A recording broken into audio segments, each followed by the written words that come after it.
esta es la quinta, es la de interpretar la palabra de Dios en forma literal o gramática, aunque vamos a ver una serie de reglas que nos ayudan a discernir en relación con el uso del lenguaje simbólico y de la misma manera en relación con el doble sentido que puede existir en ciertos pasajes. Muchas personas que están apegadas a la idea de una interpretación literal, una interpretación gramatical o gramática, no sé cómo decirlo, una interpretación literal de la palabra de Dios, pasan por alto las reglas necesarias. Por ejemplo, lo que vimos antes de concluir, nosotros tenemos la mente de Cristo.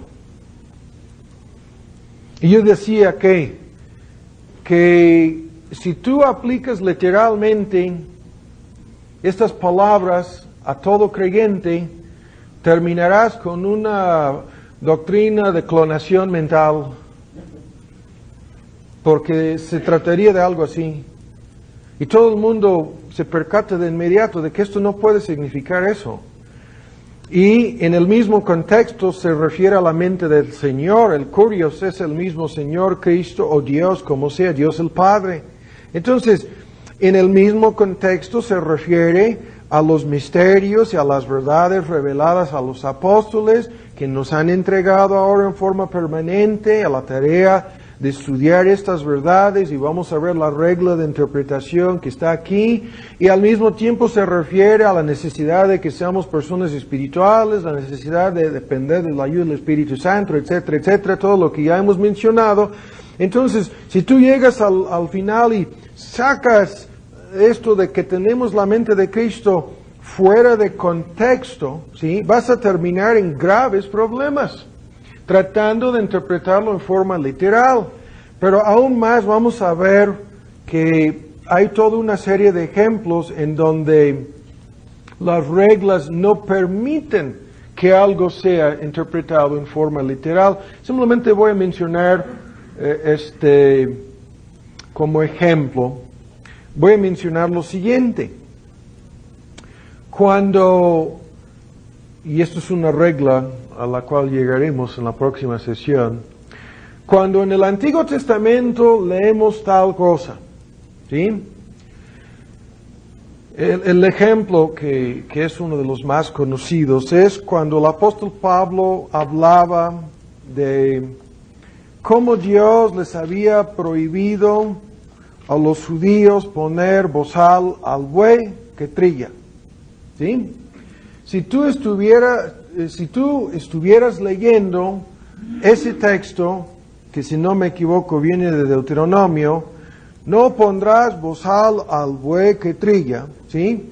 Y si estuvieras completamente apegado a la idea de que tienes que interpretarlo en forma literal, entonces tendrías que decir, Dios escribió esto porque se preocupaba por los bueyes, ¿sí? Y nada más. Pero llegas al Nuevo Testamento y descubres que Pablo cita este texto y hace la pregunta, ¿tiene Dios cuidado de los bueyes? ¿O no díselo enteramente por nosotros? ¿Sí? Para que por nosotros está escrito, dice, para que con esperanza ha de arar el que ara y el que trilla con esperanza de recibir el fruto. Entonces, estoy citando de 1 Corintios 9. ¿Qué es lo que estoy diciendo? Ese texto obviamente tiene un doble significado. Dios se preocupaba por los bueyes, claro que sí. Pero Pablo le da un significado espiritual y dice, Dios se preocupaba por los pastores también, que son bueyes. Algunos son como el mula Omar. ¿Sí? Yo estaba diciendo, porque no conozco bien el español, mula Omar. Pero ahora aprendí que es el mula Omar. Dios se preocupa por los bueyes, ¿sí? Se preocupa por los pastores. Es lo que Pablo, en el contexto de todo el argumento, le da un doble sentido a un solo texto que está en Deuteronomio 25. Entonces, ¿En base a qué le podemos dar un doble sentido o un doble significado? No en base a especulaciones o ideas humanas, sino la regla es, como vamos a ver, que la palabra de Dios se interpreta a sí misma. Y la regla que veremos en la próxima sesión es cuando los escritores del Nuevo Testamento citan un texto del Antiguo Testamento y dicen, este texto significa X cosa, debemos creer lo que dicen. Y en ese sentido, no quiero que piensen que la regla de interpretación literal o gramatical sea siempre la regla. Como vamos a ver, hay distintas formas en que podemos analizar esto. Pero, ¿qué es lo que estamos diciendo? Estamos diciendo que desde una perspectiva básica y literal, el trabajo de la hermenéutica es de fijarnos desde un principio en el significado de las palabras. Ahora se me viene a la mente la idea de lo que pasó con Juan Pérez. Me trajo el otro día un tratado acerca del bautismo y estos autores estaban alegando que el bautismo siempre es aspersión, que nunca es inmersión. Y yo dije, muéstrame los argumentos, el bosquejo. Y ni siquiera una sola palabra dijeron acerca de la palabra griega, bautizo. Ni una sola vez hicieron referencia a esa palabra. Y yo decía, no, hasta Juan Calvino y Lutero reconocieron que significa inmersión. Y no puedes encontrar ningún léxico griego que diga algo diferente. La palabra misma significa eso. Pero incluso no me gustó para nada porque yo dije, eso es para engañar a los ingenuos, ¿no?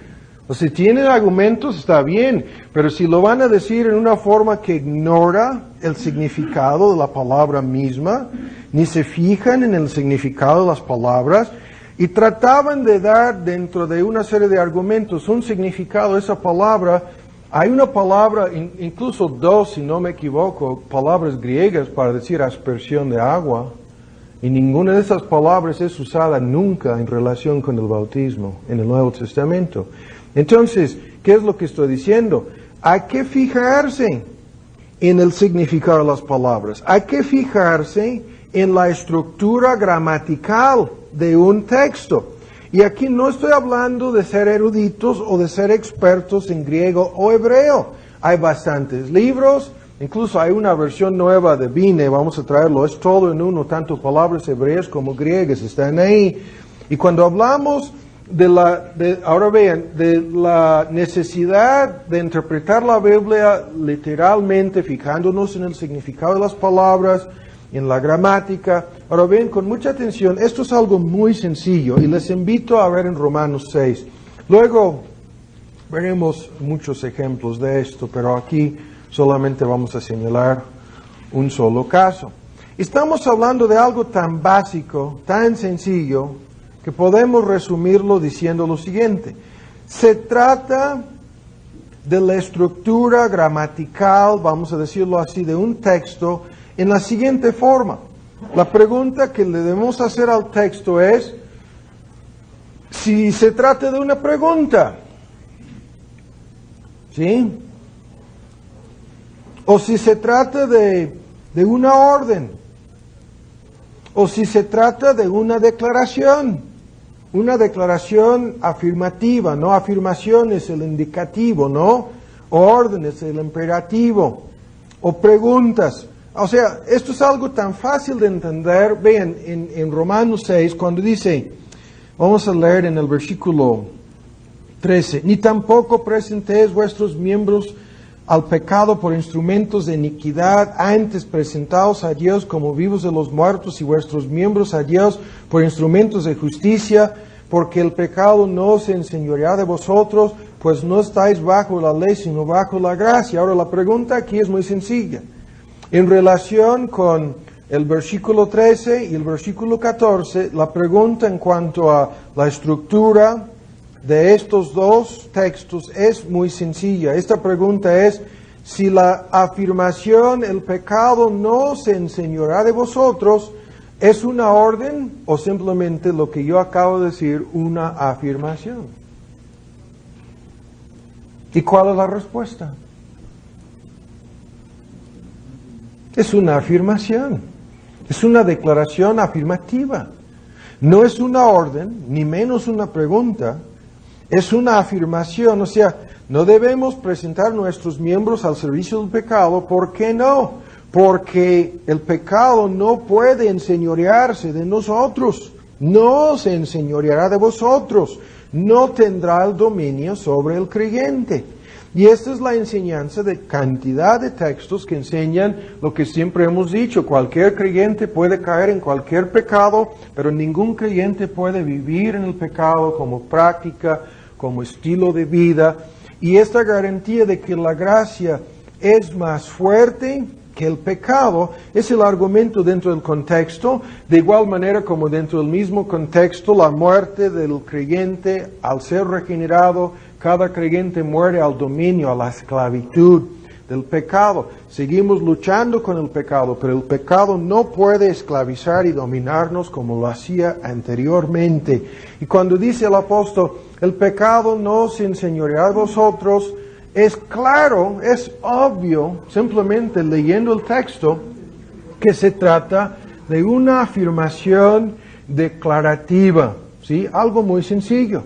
Entonces, en este sentido, lo que vamos a ver en un futuro en relación con esto de literal, gramatical, es toda una serie de reglas que gobiernan la interpretación de símbolos, incluyendo el lenguaje figurativo, las parábolas y los milagros de Cristo. Y es por lo tanto que a algunos de ustedes ya les he dicho, vamos a estar ocupados todo el semestre de febrero hasta mayo, si Dios lo permite, con este tema. Ahora, en último lugar, estamos hablando aquí de principios básicos, ¿no? Que son presuposiciones en todo esto. La necesidad de interpretar la palabra de Dios en forma experimental y en forma práctica. O sea, ¿qué es lo que estamos diciendo? Ya lo mencionamos. La interpretación es una cosa, la doctrina es una cosa. La experiencia y la práctica están basadas en la doctrina, en la interpretación. Siempre hemos de interpretar la experiencia y la práctica a la luz de las doctrinas, a la luz de las enseñanzas. Esto es otra regla que en forma continua. ¿Hablaste en lenguas? Entonces recibiste el don del Espíritu. Caramba.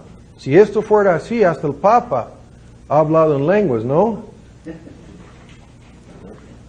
Los falsos testigos de Jehová y los mormones hablan en lenguas. En el Caribe, aquellos que practican el vudú hablan lenguas. En África, los hechiceros también hablan en lenguas. Algunos de ustedes han hablado en lenguas. Pero cuando comparamos la experiencia de todas estas personas con lo que la palabra de Dios dice, es indiscutible. Ustedes que escucharon la serie sobre el carismatismo, ¿cuántos versículos indican en forma tan clara que hablaban idiomas y dialectos? ¿Cuántos? Todos los ejemplos. La misma palabra intérprete indica a una persona que tenía la capacidad, se traduce en las versiones modernas, traductor, de traducir un idioma a otro idioma. Y hoy en el día de Pentecostés, y algunos de ustedes se acuerdan, ¿no? De que dicen cuántos idiomas hablaban ese día. Dios deshizo el milagro de la confusión de las lenguas el día de Pentecostés. Cada uno escuchaba en su propio dialecto. Ocurre 2 veces en Hechos, en el capítulo 2. Y cuando lo planteamos en términos de la enseñanza, la doctrina y el significado de las palabras en el Nuevo Testamento, ahora volvemos a hacer la pregunta: ¿en cuál dialecto, en cuál idioma hablan los hechiceros? El asunto cambia. Porque eso es el significado de hablar en lenguas en el Nuevo Testamento. No es hablar en algo desconocido, es hablar un idioma conocido y hablado por seres humanos en X parte de la tierra sin haber estudiado, sin haber aprendido cómo hablar ese idioma. Ese don, créanme, nadie que habla lenguas hoy en día, sean carismáticos, hechiceros, no hablan con esa capacidad hoy en día. Es por eso que no puedo hablar bien el español. Sí, ojalá que existiera ese don. Es por eso que trabajamos arduamente en traducir libros. Y créanme, es por esto. La necesidad de interpretar desde la perspectiva experimental y práctica no quiere decir que vamos a dejar las doctrinas, sino que vamos a interpretar todas las experiencias dentro del contexto de las doctrinas y las enseñanzas de este libro. Lo mismo podríamos decirlo con el don de sanidad. Ustedes que han visto 42, 43 ejemplos de sanidad divina en el Nuevo Testamento, ¿en cuántos de esos ejemplos ocurría algún lapso de tiempo? ¿Cuántas sanidades no fueron instantáneas? ¿Cuántas fueron sanidades incompletas, parciales, a medias, que duraron unos días, unas semanas y luego la persona volvió a recaer? ¿Cuántos ejemplos hay? No hay ni siquiera un solo ejemplo. Entraban algunos de esos pueblitos o ciudades de tamaño mediano, ¿no? Ahí en el mundo del primer siglo del cristianismo, ahí por el Medio Oriente, Asia, entraban algunos de esos lugares ahí cerca de la tierra de Palestina y no dejaban a ninguna persona enferma. Vaciaron lo que serían los hospitales, los sanatorios de aquel entonces. ¿Alguien acaso puede hacer tal cosa hoy en día? ¿Alguien acaso puede afirmar que tiene el don de sanidad tal como lo vemos en el Nuevo Testamento? Entonces dejamos ese punto y pasamos al lado experimental y práctico aquí, desde la perspectiva de la aplicación de la palabra.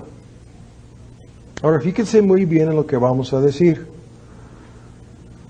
Lo que debemos preguntar en cuanto a cualquier texto, sea doctrinal, sea práctico, no importa, es simplemente lo siguiente: ¿cómo tiene aplicación este texto a mí y a otras personas? ¿Sí? Ahora vamos a meter aquí un punto muy importante y después pasaremos a la regla que vamos a ver y llegaremos a una conclusión. Antes de que existieran estas bibliotecas y tantos libros de ayuda y tantas cosas en relación con la enseñanza, el estudio, la aplicación de la Biblia, durante, pongamos, varios siglos, los que se preocupaban por estos dos aspectos, la experiencia y la práctica, hay que interpretar la Biblia desde esta perspectiva, usaban 4 cosas. Y esto es algo muy interesante que nos puede servir. Siempre se preocupaban por tener una perspectiva bíblica, y aquí estamos hablando dentro del contexto bíblico, ¿sí? Sus enseñanzas y doctrinas, una perspectiva bíblica de la verdad. Fíjense bien lo que estamos diciendo. Y por eso hacían uso de la Biblia. Después se preocupaban siempre por tener una perspectiva doctrinal, ¿sí?, de lo que estaban leyendo y analizando, y para llegar a esa perspectiva doctrinal usaban los catecismos y las confesiones de fe, pero más que nada los catecismos, ¿no? Y aún más, vean, se preocupaban por tener una perspectiva histórica desde la experiencia práctica de otros creyentes, tanto dentro como fuera de la Biblia, ¿sí? Y para obtener esta perspectiva histórica, usaban continuamente el libro de Fox de los Mártires. O sea, el creyente común y corriente tenía 4 libros como su biblioteca. Su Biblia, si tenía una confesión de fe, siempre tenían catecismos, en donde están en forma más resumida las doctrinas más importantes de la Trinidad, la naturaleza, el carácter de Dios, etc. Tenían en las iglesias, normalmente en la época puritana y después, no tenían necesidad de ir a la iglesia para leer la narración histórica de la experiencia práctica de muchos creyentes. Y el libro de Fox de los mártires pretendía ser una narración de las terribles persecuciones y luchas y conflictos que sufrían los valdenses, los albigenses y tantos grupos perseguidos, incluso especialmente en la época de la Inquisición. Pero siempre se preocupaban por tener una perspectiva experimental, histórica y práctica de lo que estaban viendo. Y ahora vean, en sentido experimental, ¿cuál libro usaban para interpretar o sea, como una ayuda? Yo no estoy poniendo ni catecismos, ni historia, ni lo que voy a mencionar aquí al mismo nivel como la Biblia, sino simplemente estoy mostrando cómo se preocupaban por tener una perspectiva completa.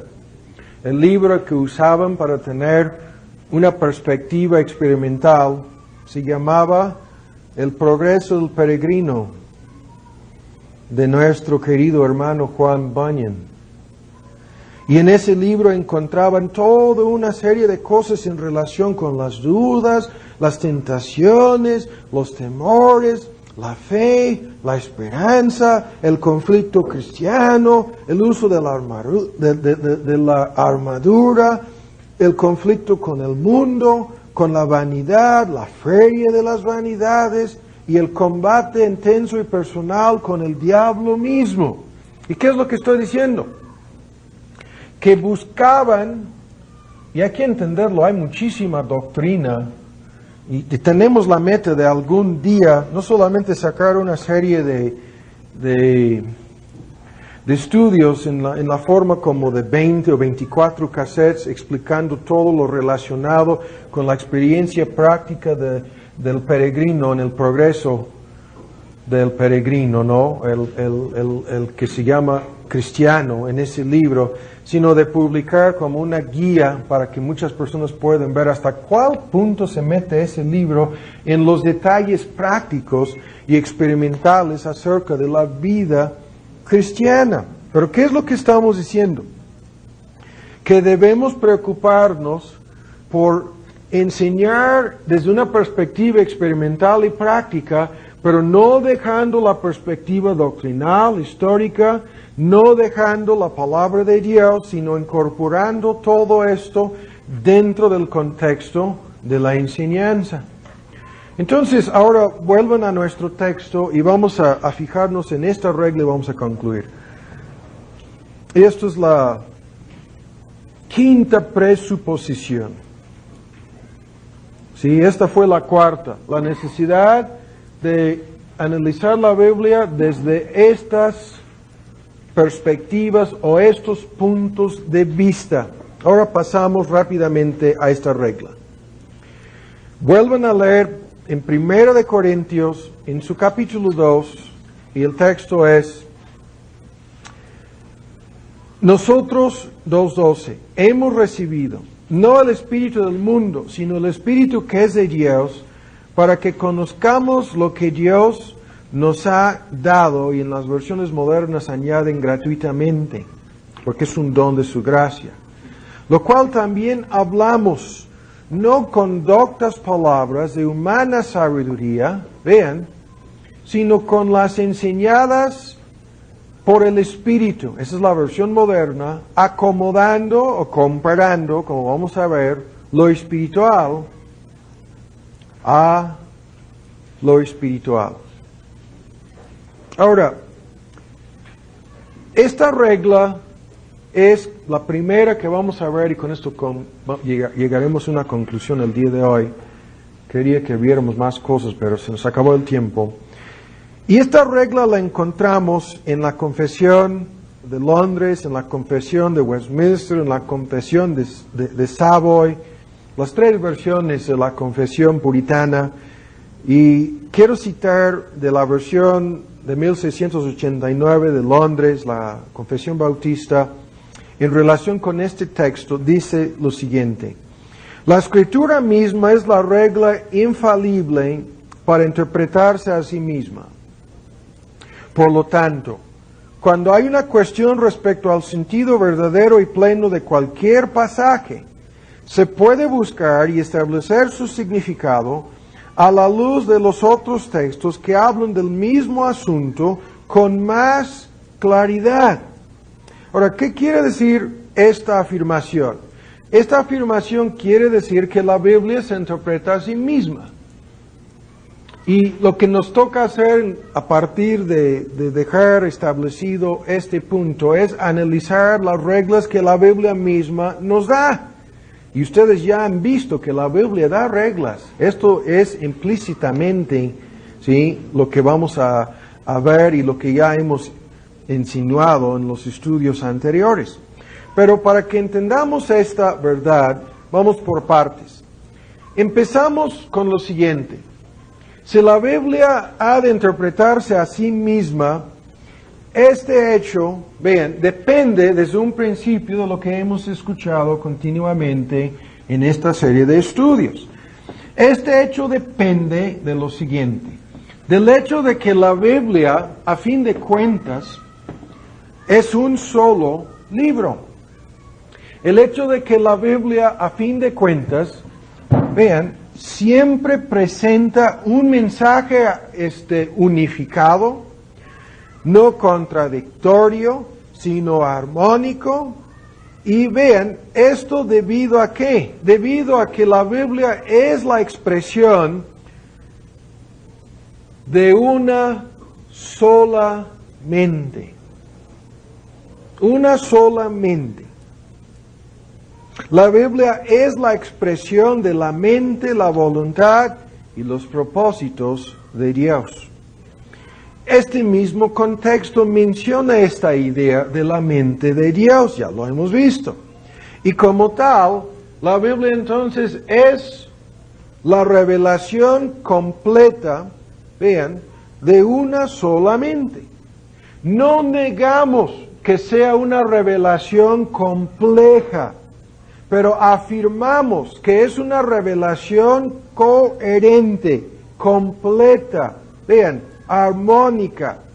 Porque a fin de cuentas las Escrituras provienen ¿de dónde? Ya lo hemos dicho. Provienen del corazón de Dios. Ahora vean con mucha atención y les invito a apuntar lo que voy a comentar aquí.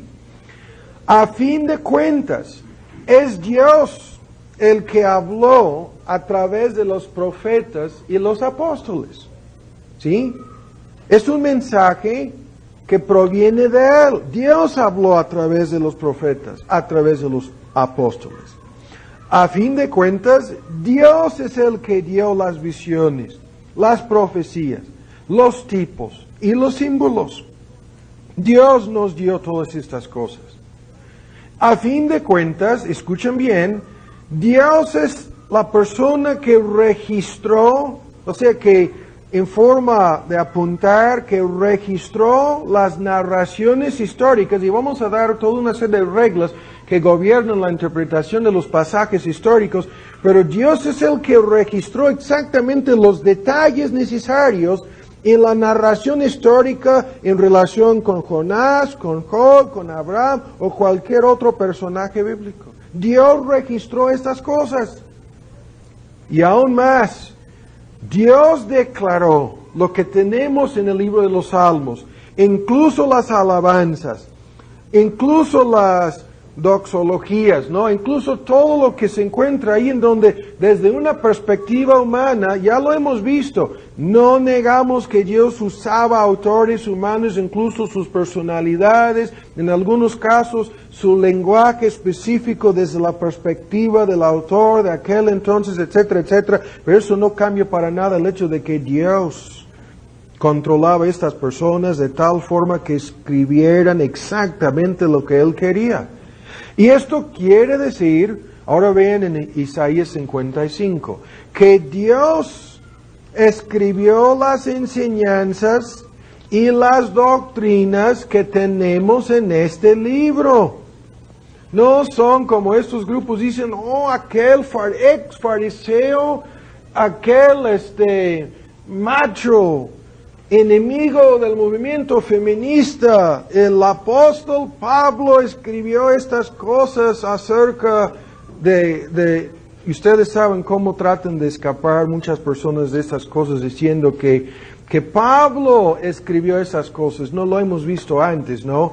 Dios había establecido la relación entre hombre y mujer antes, no después, antes de la caída, no después. Y hay una larga serie de textos en donde hay implicaciones prácticas y doctrinas concretas derivadas de la relación que Dios había establecido al principio.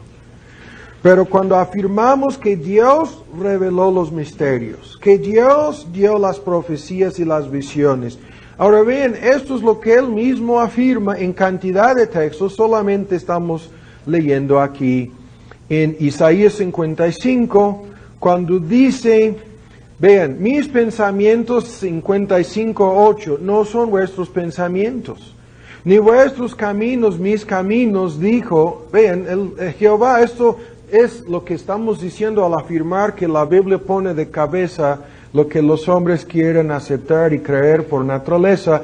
Los pensamientos de Dios no son nuestros, y esto quiere decir que los pensamientos registrados en la Biblia no son pensamientos humanos, a pesar de que fueron apuntados por seres humanos, son los pensamientos de Dios. Y luego cuando habla de cómo desciende de los cielos la lluvia y la nieve, y no vuelve allá, sino que harta la tierra y la hace germinar y producir y da simiente al que siembra y pan al que come, así será mi palabra. ¿Y qué dice? Que sale de mi boca. No volverá a mí vacía. Antes hará lo que yo quiero, y será prosperada en aquello para que la envíe. Y esto es una regla en un sentido crucial en relación con cómo la Biblia se interpreta a sí misma, porque quiere decir lo siguiente. Muchas personas, ahora vamos a ir más lejos, en una parte futura, hablando de las palabras, vamos a ver una serie de reglas acerca de la traducción de la Biblia, del hebreo y del griego. Y anticipando el argumento, ven lo que esto quiere decir. Que no solamente Dios escogió las palabras, por ejemplo, justificación. ¿Sí? Dios escogió las palabras. A eso se refiere Pablo en nuestro texto en 1 Corintios. Con palabras enseñadas por el Espíritu Santo. Y todas esas personas que dicen, no, ¿quién jamás haya entendido la palabra justificación? ¿Sí? La palabra santificación. Esas palabras teológicas grandes, profundas, difíciles de captar. Nadie jamás ha entendido esas palabras, y para que una traducción de la Biblia sea útil, debemos quitarle de la Biblia todas las palabras de esta clase, de este tipo, de esta... Ahora, yo les estoy preguntando, ¿quién dio esas palabras? Dios. ¿Quién dice que Él prosperará su palabra? Dios. ¿Sí? ¿Quién tiene la capacidad de hacer que esa palabra sea entendida, que sea eficaz? Dios. Yo no estoy en contra en ningún sentido. La idea, por ejemplo, de decir justificación significa declarar justo. Pero más allá de decir que significa declarar justo, buscaríamos en vano para encontrar alguna forma para simplificar la idea. Ante las exigencias de la santa ley de Dios, o seremos declarados justos o condenados en el día de juicio, y todos los creyentes son declarados justos ahora a través de la fe. Y esta es la palabra que el Nuevo Testamento utiliza más frecuentemente que cualquier otra para explicar cómo funciona la salvación. Ahora, por más que quisiéramos quitar o cambiar esta palabra, nunca lograríamos nada, porque esta es la palabra que Dios dio, esta es la palabra que Él usó en el Nuevo Testamento, y esta es la palabra que salió de su boca y que Él prosperará. Y en este sentido ahora vuelvan a 1 de Corintios 2, vamos a apurarnos aquí. 1 de Corintios 2, cuando el apóstol Pablo lo dice así, enseñamos en el capítulo 2, en el versículo 13, no con doctas palabras de humana sabiduría. Sí, el conocimiento que Dios nos ha dado a través de su Espíritu no está en base a palabras de humana sabiduría, sino con doctrina, o podríamos poner palabras del Espíritu. En este sentido, no con palabras enseñadas por sabiduría humana, sino con las que enseña el Espíritu. Eso es lo que dice la versión de 1960. Las palabras mismas que se encuentran en la Biblia son inspiradas de Dios.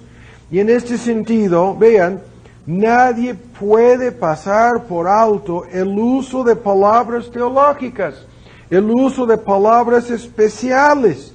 Incluso tenemos que afirmarlo. La palabra, ayúdenme, la palabra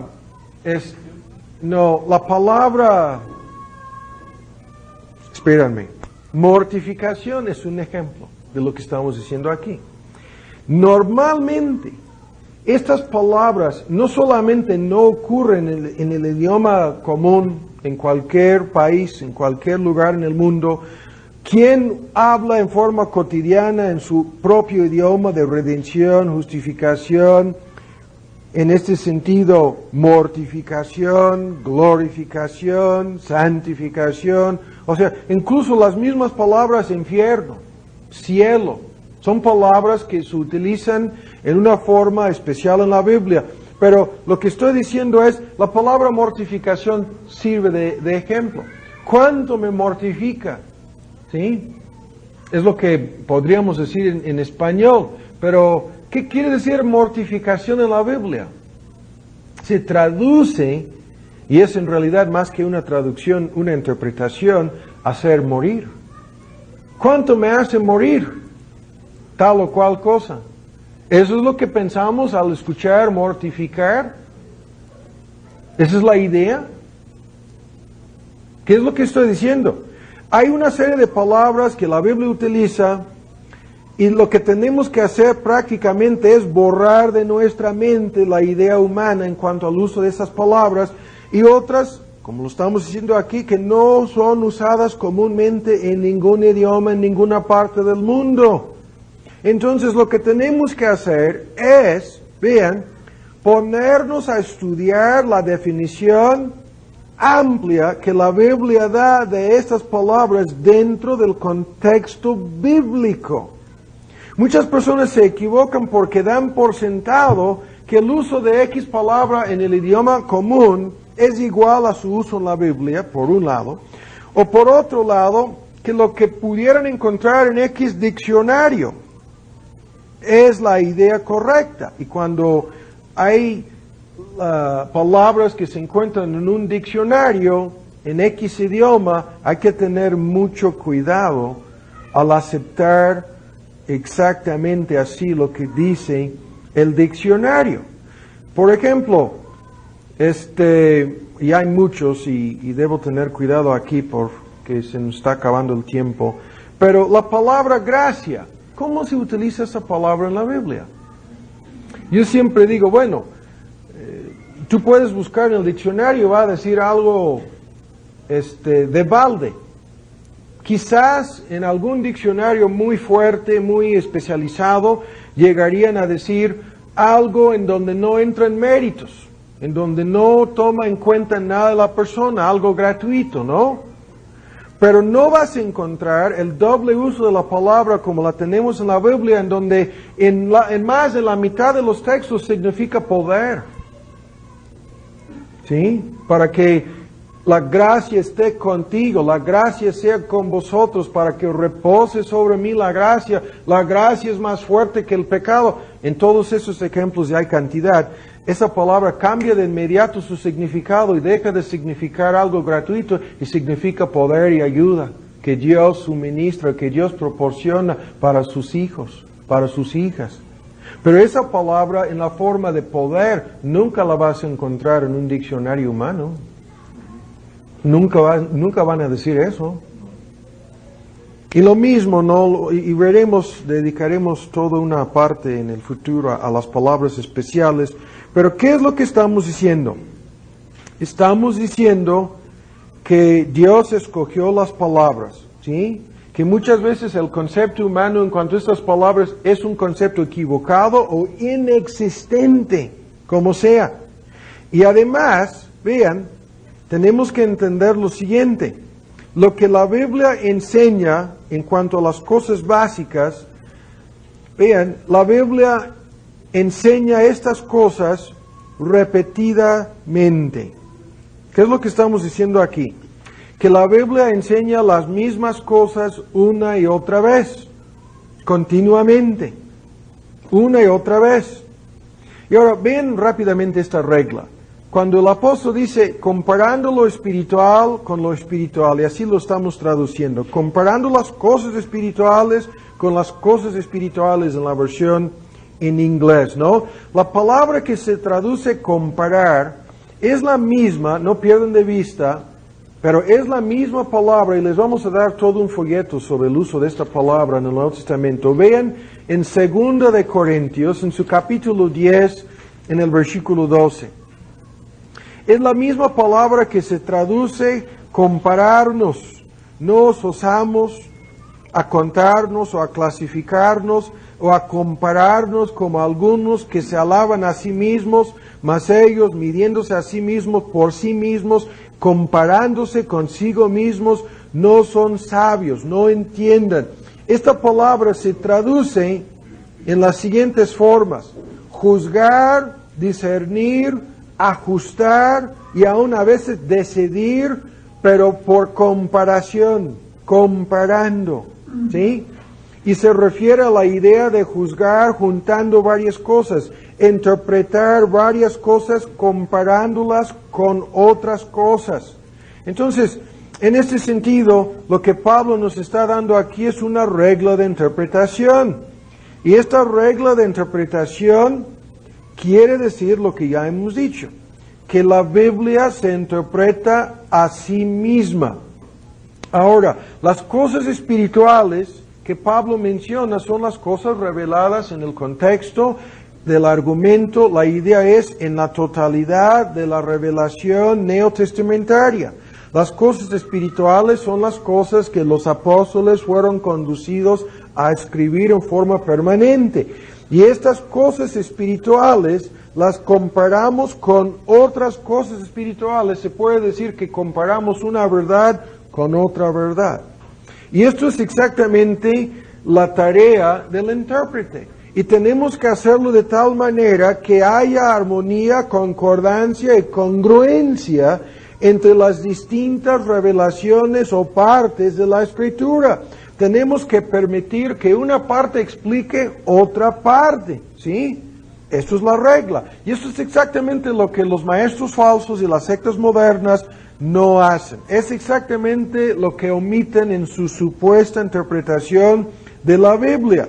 Si vamos a analizar lo que la Biblia dice acerca de X cosa, ven con mucha atención, lo que tenemos que hacer es analizar lo que la Biblia dice acerca de esta cosa, este tema, este punto doctrinal o práctico dentro de todo el contexto bíblico, el contexto inmediato en donde se encuentra el tema y el resto de su contexto bíblicamente hablando, basándonos no en un versículo o dos. Ahora ven, no pierdan de vista 1 Corintios 2 y vean en 1 Corintios 15 un ejemplo de lo que estamos diciendo. La mayoría de las sectas son culpables de hacer lo que vamos a ver aquí. 1 Corintios 15, ¿lo tienen? El versículo 29 dice así: de otro modo, ¿qué harán los que se bautizan por los muertos? Esa es la versión antigua. Si en alguna manera los muertos no resucitan, ¿no? Pues, ¿por qué se bautizan por los muertos? Ahí 2 veces lo dice. Y los mormones han desarrollado toda una doctrina acerca del bautismo por los muertos.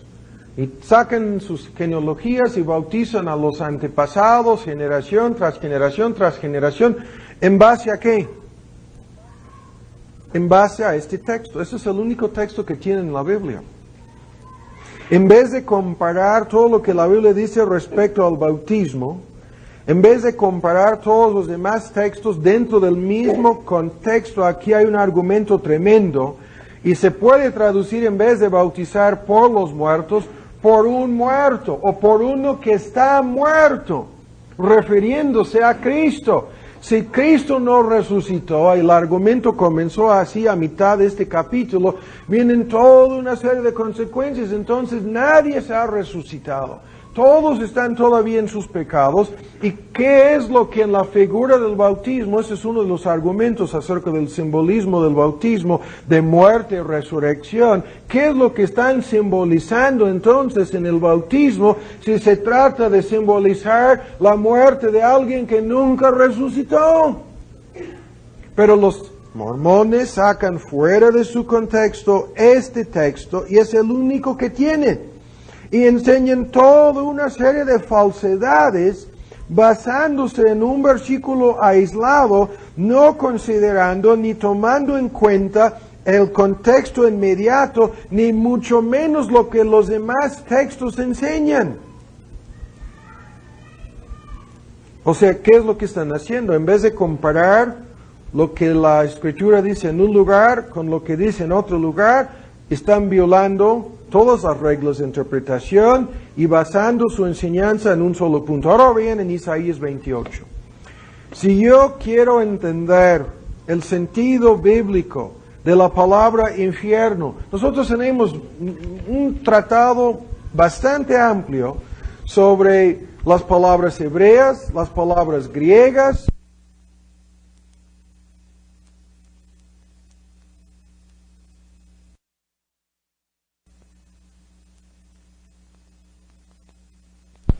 Todos los versículos que se refieren a ese tema, para que tengamos la idea correcta, la idea completa. Y cabe señalar aquí también algo que vamos a ver. Lo que la Biblia menciona en muchos lugares por partes, normalmente se menciona en un texto que llamamos el texto de mención amplia o el texto de enseñanza completa. Por ejemplo, sobre el tema de la resurrección, prácticamente todo lo que es 1 Corintios 15 lo abarca en una forma muy amplia. Pero el mismo tema de la resurrección está por todas partes de la Biblia. Entonces contamos con una sección más teológica en donde tenemos un desarrollo completo del tema y muchos otros pasajes que añaden detalles sobre el tema.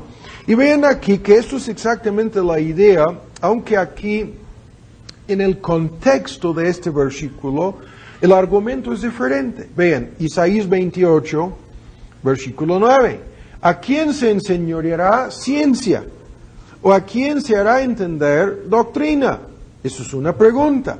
Ahora, en el contexto Dios estaba regañando a los líderes religiosos y los demás de Israel porque no querían entender el mensaje de su profeta. Pero vean con mucha atención, de sus profetas en conjunto, no solamente de Isaías, de los demás profetas y los libros proféticos. Vean, ¿a quién se enseñará ciencia o conocimiento? ¿O a quién se hará entender doctrina?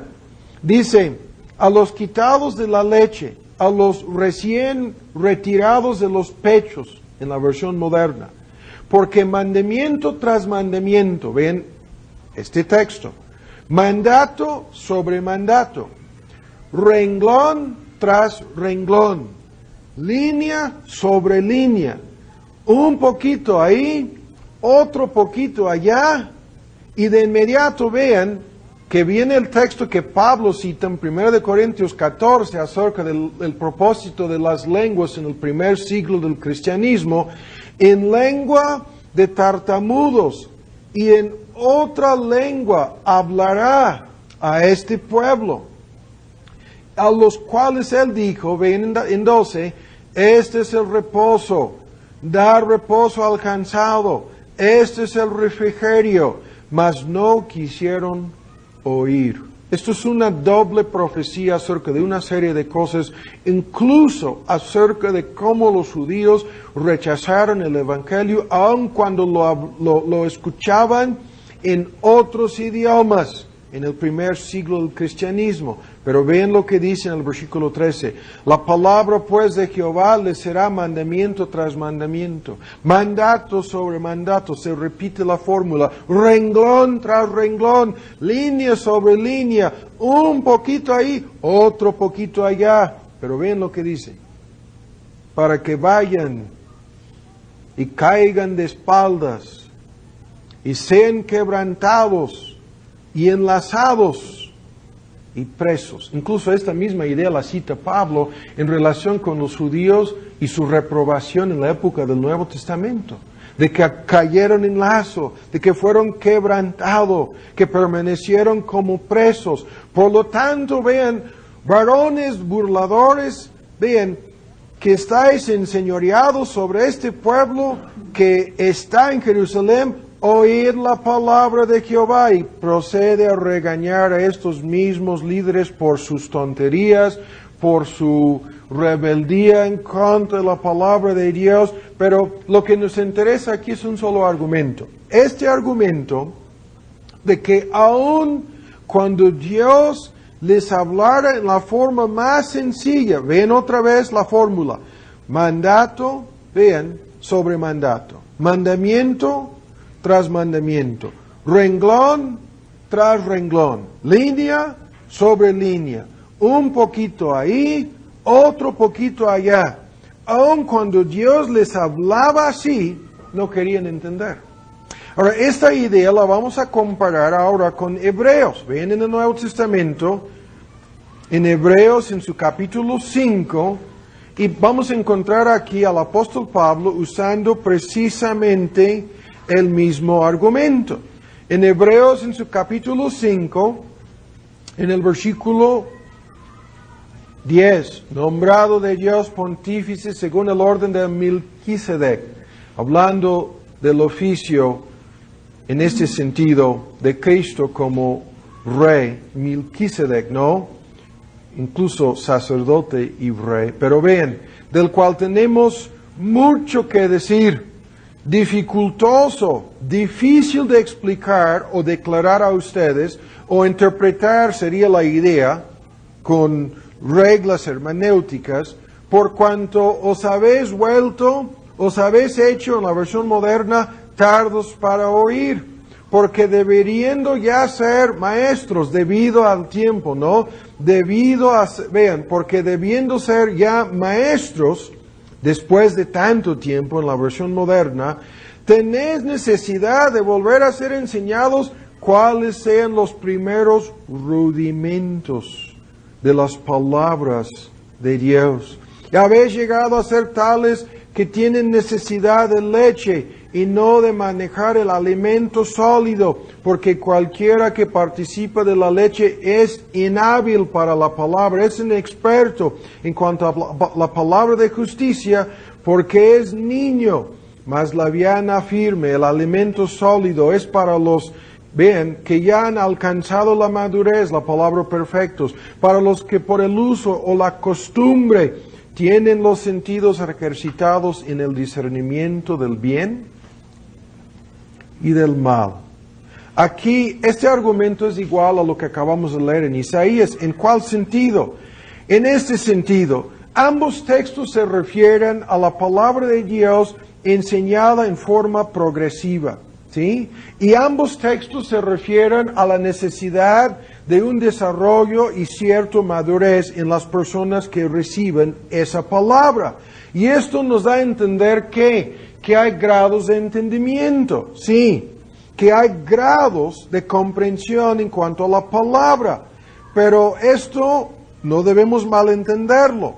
Esto quiere decir simple y sencillamente que tenemos que analizar y estudiar comparando lo espiritual con lo espiritual, fijándonos en los principios básicos y después pasando a las cosas más complicadas. Esto es el proceso de enseñar a un niño. La frase, los primeros rudimentos, se puede traducir, la idea viene de las letras del alfabeto, A, B, C, lo más básico, lo que se enseña en la primaria, línea sobre línea, un poquito allá, otro poquito allá, o ahí y allá. Vamos creciendo. Ambos textos dan a entender esto, pero además ambos textos dan a entender que hay un orden lógico, no solamente en nuestro entendimiento, sino en la forma en que la verdad nos es presentada en este libro. La necesidad de aprender los primeros rudimentos, las cosas sencillas, nos conduce a las cosas más profundas y avanzadas. Pero todo este proceso presupone lo que estamos diciendo, que vamos a comparar una verdad espiritual con otra verdad espiritual. Y habiendo entendido ciertas cosas básicas, tendremos la capacidad para entender otras cosas básicas.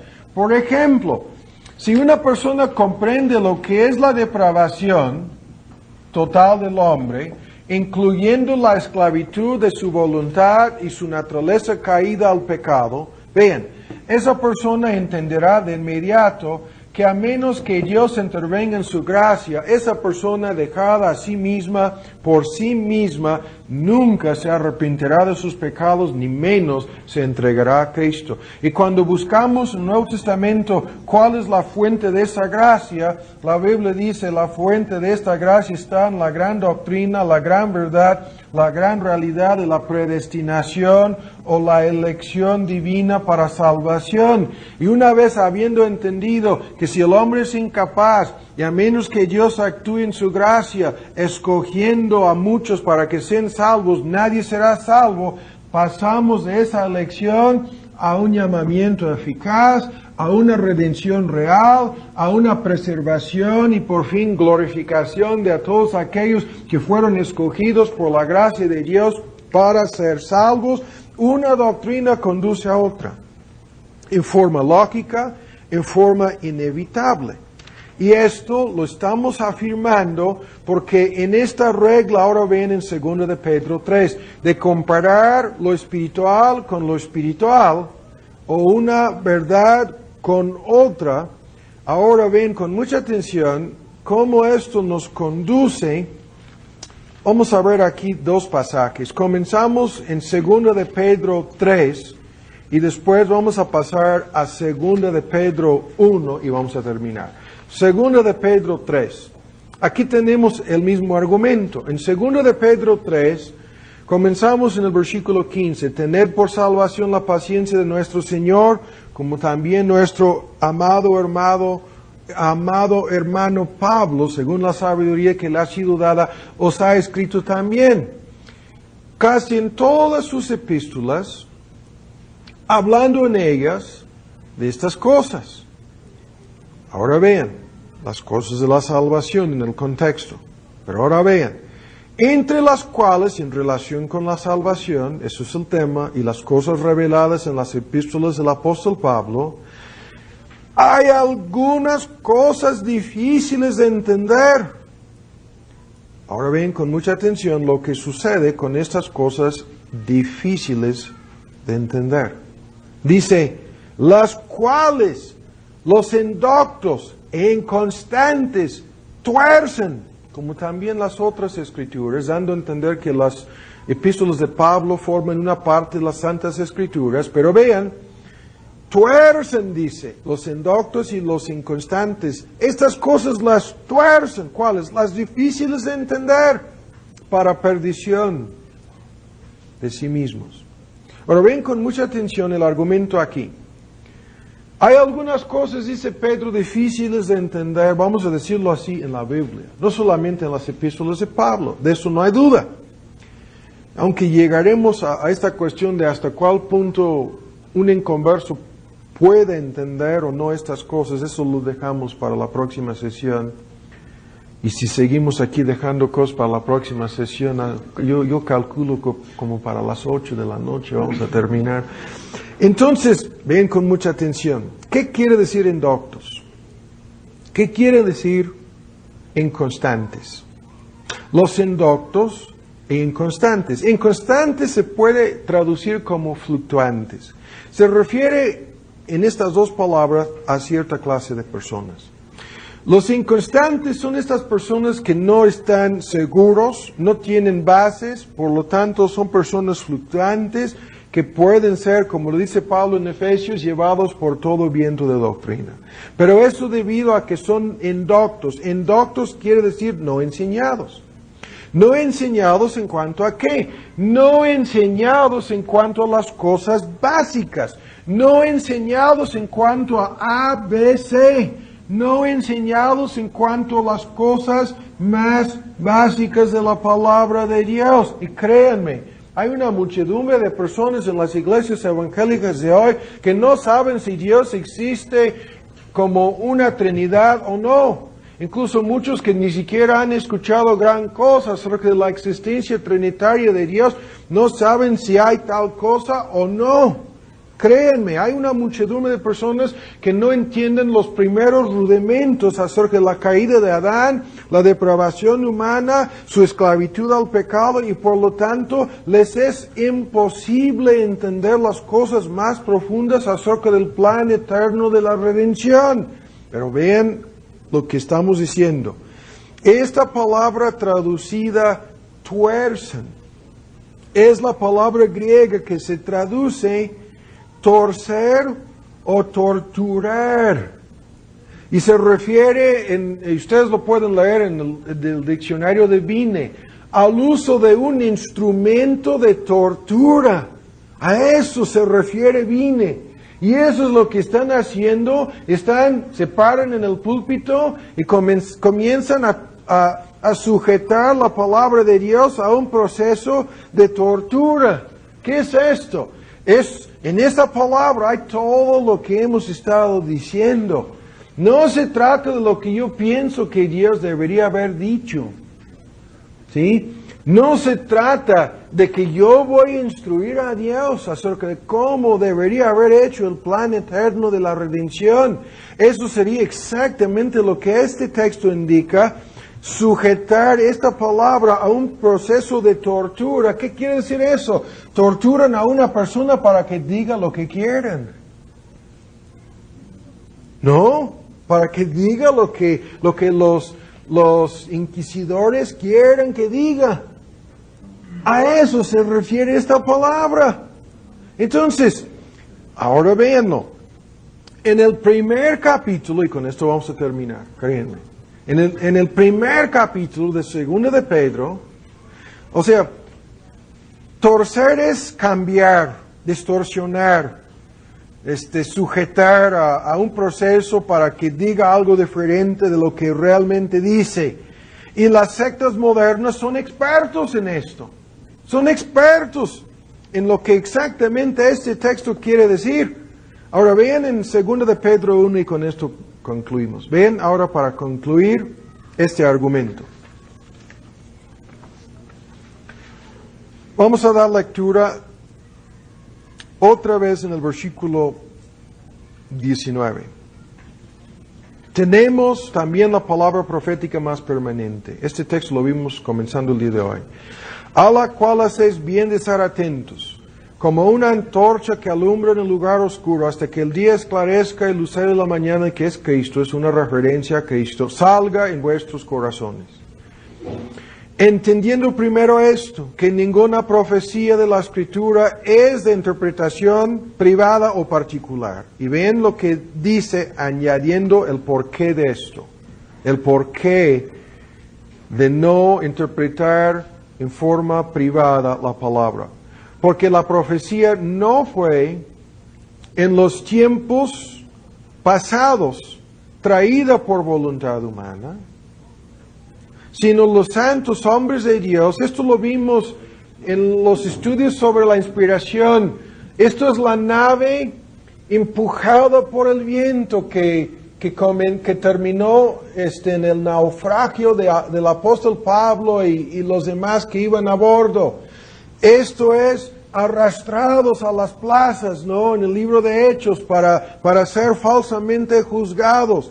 Esta palabra, cuando dice la profecía, ¿la están viendo?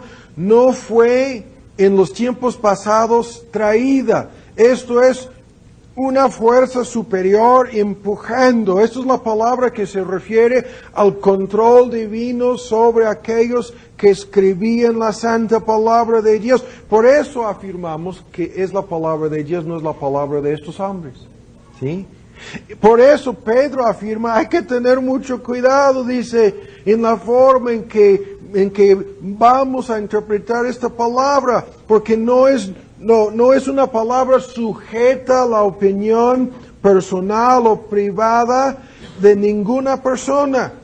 Cuando Pedro dice que estos hombres hablaron siendo inspirados, o sea, del Espíritu Santo, está diciendo lo mismo. Entonces, Pedro dice, y ven con mucha atención el argumento, que por lo tanto nadie tiene derecho de llegar a su propia opinión respecto al significado de las Santas Escrituras. Yo me acuerdo de cómo yo decía durante muchos años una ilustración que muchos de ustedes ya saben lo que voy a decir, respecto a aquellos 144,000, aunque algunos de nosotros vimos en la serie sobre el Apocalipsis la identidad verdadera de los 144,000. Pero yo decía durante muchos años que los 144,000 se refería a Santa Claus y sus ayudantes, los enanos, ¿no? ¿Cómo es la palabra? Estos chiquititos, ¿no? Los enanos que le ayudaban a Santa Claus. ¿Por qué decía eso? Para dar un ejemplo de que sería una interpretación privada, una interpretación particular, o sea, una interpretación mía que yo quiero imponer sobre la palabra. Esto es exactamente lo que hacen las sectas modernas y muchos otros grupos. Cuando dice ninguna interpretación privada es permitida, ahora, ¿qué quiere decir esto? Vamos a platicar un momento acerca de esto. Este texto está afirmando la regla apostólica. Tenemos que comparar lo que la Escritura dice en un lugar con lo que la Escritura dice en otro lugar, y esto es lo que va a proporcionar la luz necesaria para que entendamos el tema. Ahora, vamos por partes. Nadie tiene entonces el derecho de llegar a su propia conclusión. Y al leer este texto ven ustedes lo que algunos han dicho. No, esto quiere decir que debemos reunirnos en grupos en la iglesia. 5, 10, 15 gentes, vamos a formar diferentes grupos. Vamos a leer un pasaje y vamos a comenzar a preguntar a cada persona: ¿qué opinas, hermano? ¿Qué piensas, hermana? ¿Sí? Y vamos a pasar por la lista de las personas, con cada persona dando su opinión, para que no sea una opinión privada, para que no sea una opinión particular. Y vamos a sumar cuentas y vamos a ver cuántas personas pensaban una cosa, cuántas personas pensaban otra cosa, y conforme a esta regla vamos a obedecer el mandato apostólico. Otras personas piensan que no se trata de pedir simplemente la opinión de cada quien, sino que se trata de discutirlo. Vamos a discutirlo entre nosotros y vamos discutiendo entre todos los que estamos reunidos a ver quién puede convencernos de que su punto de vista es la enseñanza de la Escritura.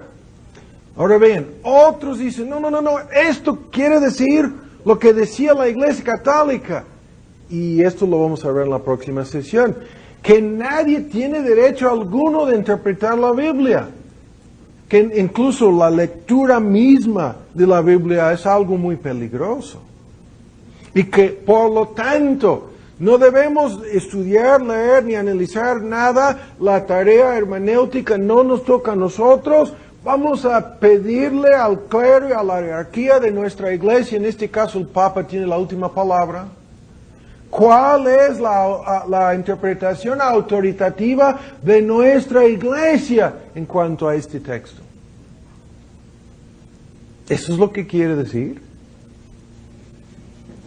Y otros dicen, no, esto quiere decir que hay que dejarlo en las manos de los pastores, ¿sí?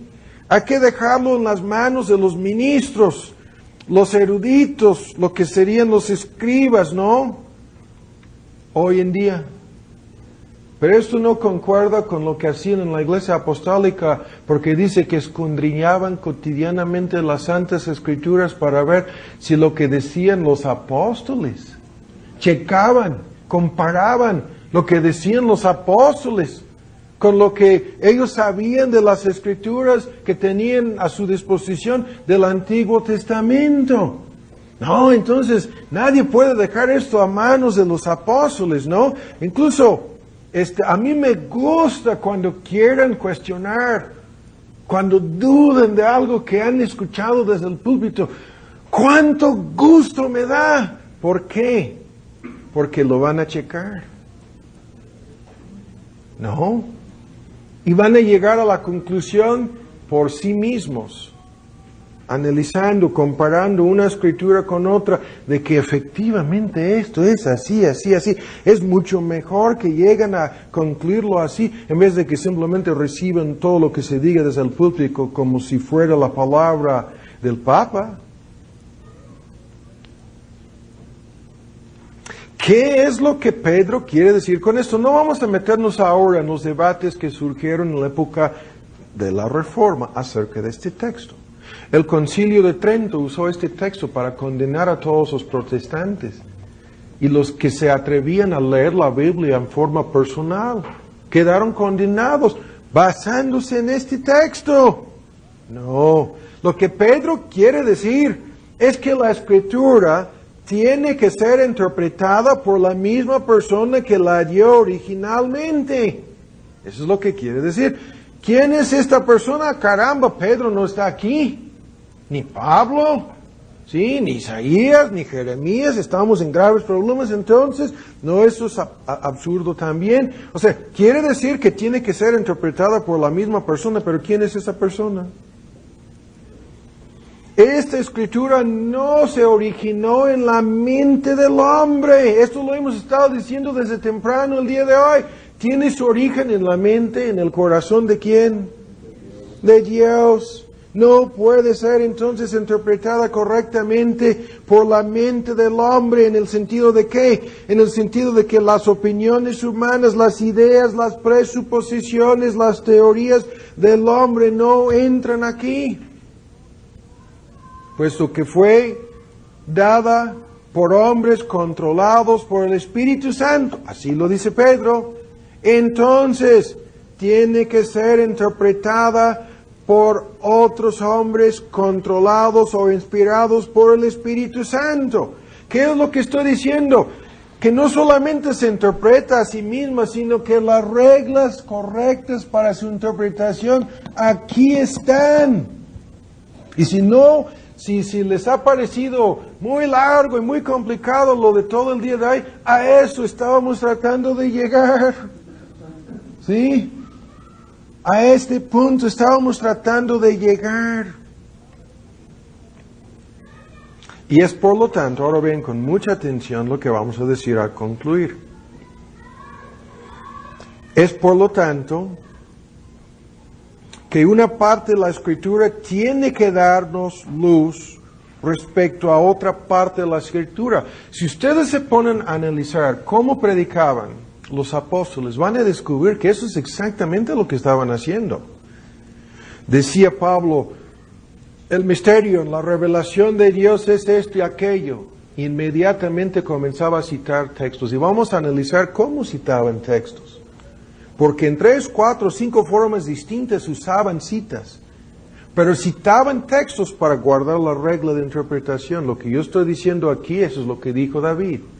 Y eso es lo que creía Abraham en Romanos 4 acerca de cómo se justifica cada ser humano. Y eso es lo que está escrito en otros textos. Y esto es lo que se aplica a nosotros también, pero comparando toda una serie de textos para afirmar la revelación divina que él daba acerca de la justificación por la fe sin obras, así argumentaba. Pero ahora vamos a terminar diciendo, es por lo tanto, por esta regla, que Dios nos ha dado una revelación tan amplia, tan grande y profunda. Puesto que vean, la Biblia enseña las mismas doctrinas, las mismas cosas, una y otra vez. La Biblia enseña, ustedes lo habrán notado, cualquier creyente lee en Colosenses y se le parece que Pablo está repitiendo lo que se dijo en Efesios aquí. En una parte Filipenses también dijo algo parecido. Y se repite esto así 3, 4, 5, a veces 10, 15. En varios pasajes la Biblia enseña las mismas doctrinas, las mismas enseñanzas, en lugares distintos. ¿Pero por qué? Para que sea muy difícil equivocarnos. ¿Sí? Dios nos ha dado tanta repetición, tantos textos, tantos capítulos que afirman y clarifican las mismas enseñanzas. ¿Por qué? Porque nosotros somos tan lentos como los niños. Nos hace falta que sea así, renglón sobre renglón, ¿sí? Una parte y otra parte más amplia. Hay versículos, ven, que enseñan la misma cosa en formas distintas. Hay la misma enseñanza en muchas partes diferentes de la Biblia. Hay versículos que enseñan una doctrina en forma indirecta y luego la misma doctrina en forma directa, obvia y fácil de ver.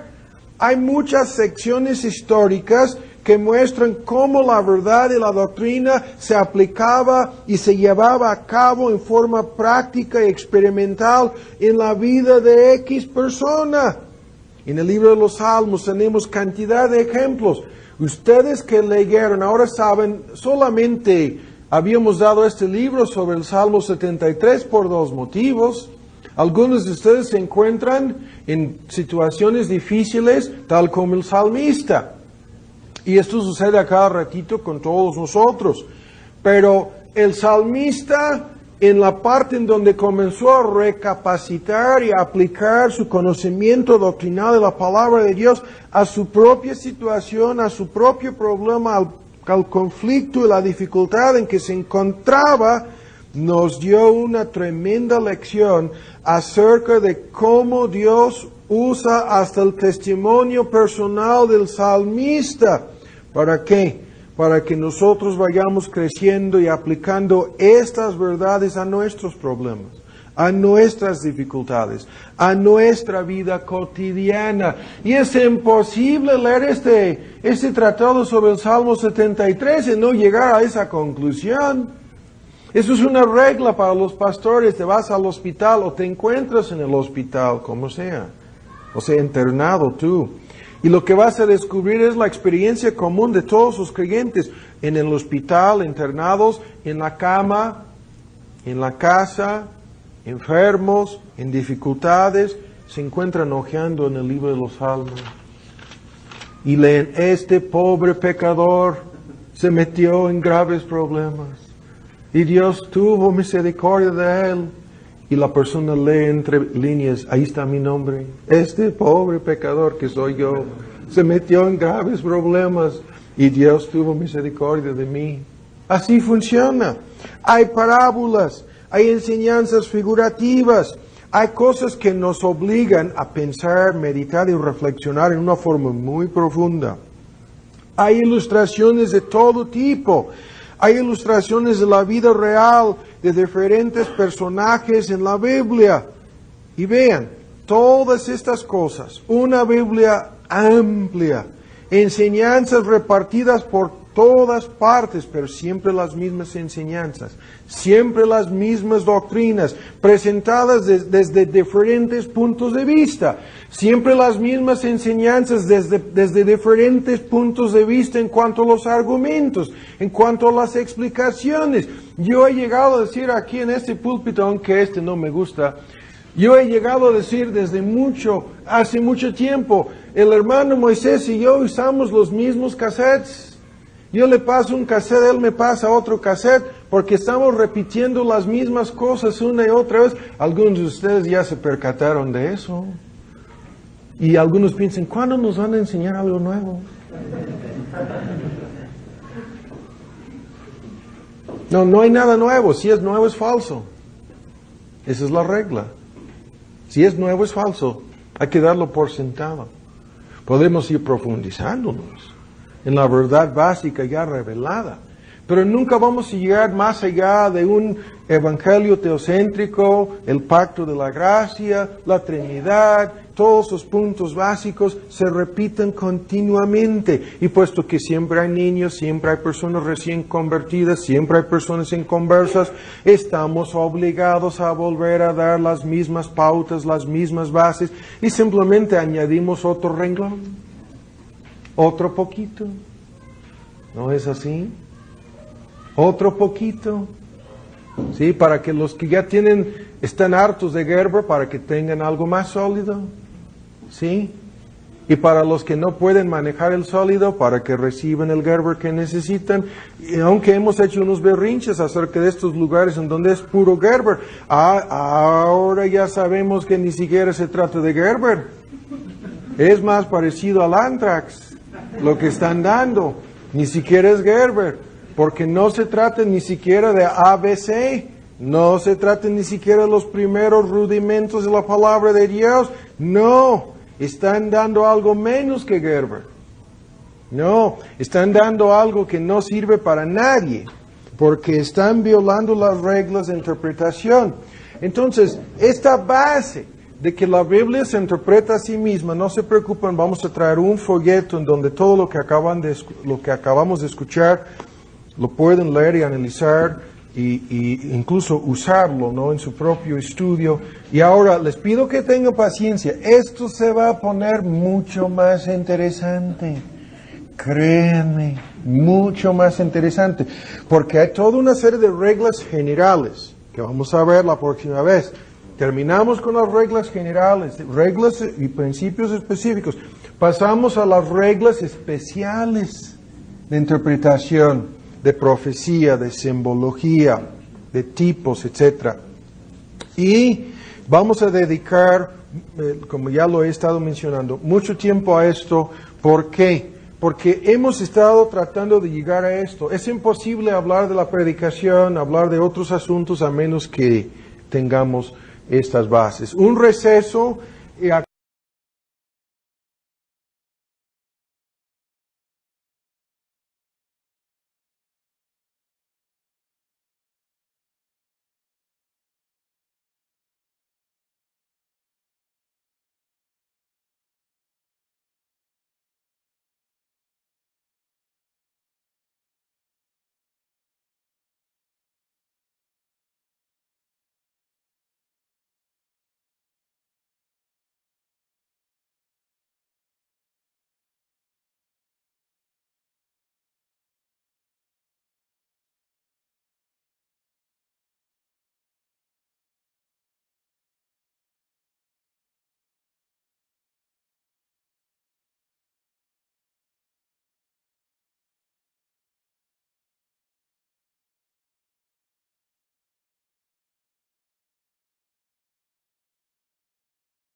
Esta es la quinta, es la de interpretar la palabra de Dios en forma literal o gramática, aunque vamos a ver una serie de reglas que nos ayudan a discernir en relación con el uso del lenguaje simbólico y de la misma manera en relación con el doble sentido que puede existir en ciertos pasajes. Muchas personas que están apegadas a la idea de una interpretación literal, una interpretación gramatical o gramática, no sé cómo decirlo, una interpretación literal de la palabra de Dios, pasan por alto las reglas necesarias. Por ejemplo, lo que vimos antes de concluir, nosotros tenemos la mente de Cristo.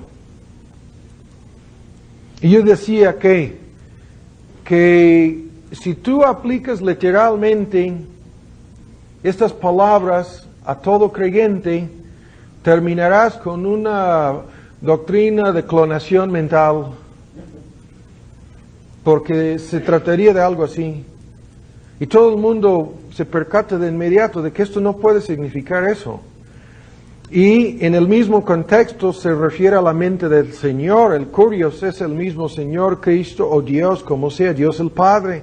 Entonces, en el mismo contexto se refiere a los misterios y a las verdades reveladas a los apóstoles que nos han entregado ahora en forma permanente a la tarea de estudiar estas verdades, y vamos a ver la regla de interpretación que está aquí, y al mismo tiempo se refiere a la necesidad de que seamos personas espirituales, la necesidad de depender de la ayuda del Espíritu Santo, etcétera, etcétera, todo lo que ya hemos mencionado.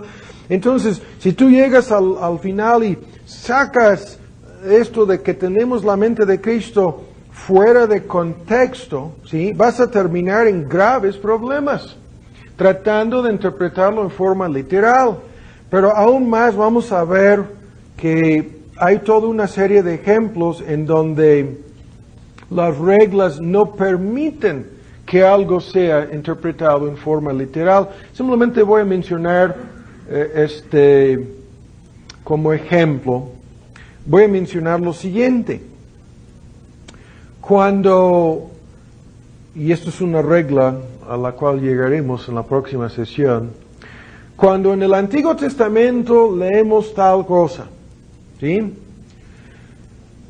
El ejemplo. Entonces, en este sentido, lo que vamos a ver en un futuro en relación con esto de literal, gramatical, es toda una serie de reglas que gobiernan la interpretación de símbolos, incluyendo el lenguaje figurativo, las parábolas y los milagros de Cristo. Y es por lo tanto que a algunos de ustedes ya les he dicho, vamos a estar ocupados todo el semestre de febrero hasta mayo, si Dios lo permite, con este tema.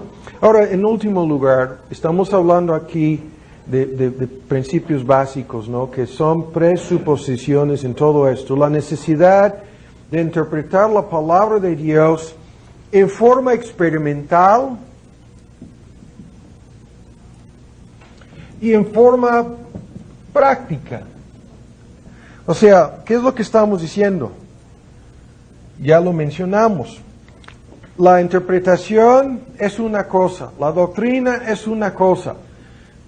La experiencia y la práctica están basadas en la doctrina, en la interpretación. Siempre hemos de interpretar la experiencia y la práctica a la luz de las doctrinas, a la luz de las enseñanzas. Esto es otra regla que en forma continua. ¿Hablaste en lenguas? Entonces recibiste el don del Espíritu.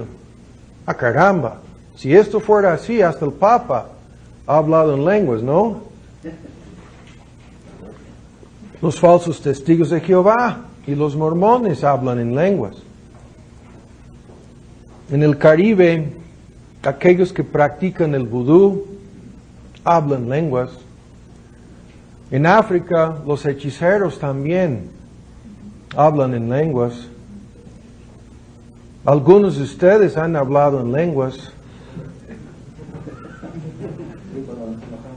Pero cuando comparamos la experiencia de todas estas personas con lo que la palabra de Dios dice, es indiscutible. Ustedes que escucharon la serie sobre el carismatismo, ¿cuántos versículos indican en forma tan clara que hablaban idiomas y dialectos?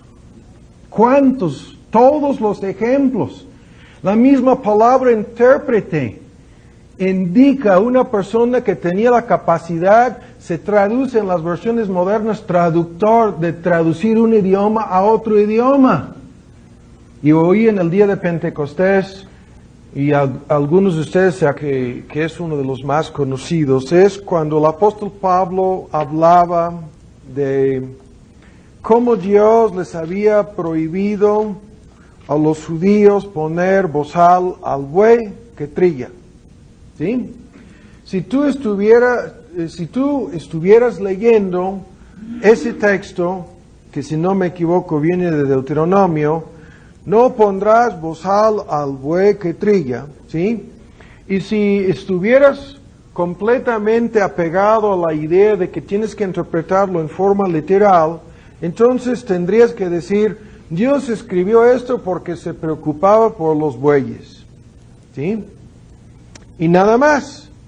Pero llegas al Nuevo Testamento y descubres que Pablo cita este texto y hace la pregunta, ¿tiene Dios cuidado de los bueyes? ¿O no díselo enteramente por nosotros? ¿Sí? Para que por nosotros está escrito, dice, para que con esperanza ha de arar el que ara y el que trilla, con esperanza de recibir el fruto. Entonces, estoy citando de 1 Corintios 9. ¿Qué es lo que estoy diciendo? Ese texto obviamente tiene un doble significado. Dios se preocupaba por los bueyes, claro que sí. Pero Pablo le da un significado espiritual y dice, Dios se preocupaba por los pastores también, que son bueyes. Algunos son como el mula Omar. ¿Sí? Yo estaba diciendo, porque no conozco bien el español, mula Omar. Pero ahora aprendí que es el mula Omar. Dios se preocupa por los bueyes. ¿Sí? Se preocupa por los pastores, es lo que Pablo en el contexto de todo el argumento le da un doble sentido a un solo texto que está en Deuteronomio 25. Entonces, ¿en base a qué le podemos dar un doble sentido o un doble significado? No en base a especulaciones o ideas humanas, sino la regla es, como vamos a ver, que la palabra de Dios se interpreta a sí misma. Y la regla que veremos en la próxima sesión es cuando los escritores del Nuevo Testamento citan un texto del Antiguo Testamento y dicen, este texto significa X cosa, debemos creer lo que dicen. Y en ese sentido, no quiero que piensen que la regla de interpretación literal o gramatical sea siempre la regla. Como vamos a ver, hay distintas formas en que podemos analizar esto. Pero ¿qué es lo que pregunta que le debemos hacer al texto? Es si se trata de una pregunta, ¿sí? O si se trata de una orden, o si se trata de una declaración afirmativa, ¿no? Afirmación es el indicativo, ¿no? O orden es el imperativo, o preguntas. O sea, esto es algo tan fácil de entender. Vean, en Romanos 6, cuando dice, vamos a leer en el versículo 13, ni tampoco presentéis vuestros miembros al pecado por instrumentos de iniquidad, antes presentaos a Dios como vivos de los muertos y vuestros miembros a Dios por instrumentos de justicia, porque el pecado no se enseñorea de vosotros, pues no estáis bajo la ley, sino bajo la gracia. Ahora la pregunta aquí es muy sencilla.